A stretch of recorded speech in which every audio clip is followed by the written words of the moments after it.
V rosni mladosti je nogomet predvsem igra, druženje in zabava.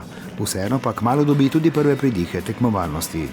Ena prvih tovrstnih izkušenj so šolska tekmovanja v dvoranskem nogometu, ki sta jih Nogometna zveza Slovenije in Zavod za šport Republike Slovenije Planica do letošnjega vrhunca pripeljala v Litiji. Glede na to, da je nogomet najbolj popularna športna panoga tudi med šolskimi ekipami, to pomeni med učenci, je prav, da ponudimo nogomet, da asistiramo, da pomagamo, da se nogomet dogaja tudi v osnovnih šolah. Predstavile so se 4 najboljše šolske ekipe, ki so nastop na finalnem turnirju preigrale preko regijskih tekmovanj in se pred nabito polnimi tribunami pomirile za naslov osnovnošolskega prvaka med učenci.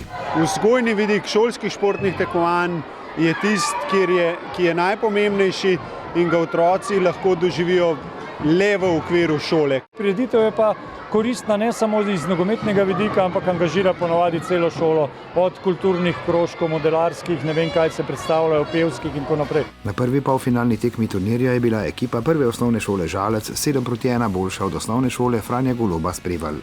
Fantje, ki so že aktivni v klubih iz svojega okolja, so se predstavili z atraktivnimi potezami. Svoje tekmece so poskusili nadigrati tudi z raznovrstnimi taktičnimi idejami. O resnosti tekmovanja kažejo tudi pristop in emocije otrok, ki danes igrajo. Navijaška temperatura je bila na vrhuncu, ko je na drugi polfinalni tekmi na igrišče stopila ekipa litijske osnovne šole Gradec. Po dobrem domačem uvodu je nadaljevanje bolje uspelo fantom iz osnovne šole Venclja Perka iz Domžal, ki so 4:2 postali drugi finalisti. V boju za bron je koroška ekipa z 2:1 porazila Litijane. Vzdušje se je nato stopnjevalo do velikega finalnega obračuna, ko sta na parket stopili ekipi osnovnih šol iz Žalca in Domžal. Vrhunec, kakršnega si najbolj množično tekmovanje v Sloveniji tudi zasluži. Štajerska ekipa je finale dobila 4:1 in preigrala eno najprestižnejših zmag na šolskih športnih tekmovanjih. Občutki so zelo fajni, no. Ne morem opisati, zelo sem vesel pa ponosen na moje soigralce.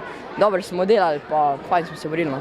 Pri takšni konkurenci, da smo prišli že to v finale, je zelo težko in da smo prišli že na ta turnir, na koncu smo pa še osvojili prvo mesto in smo presrečni.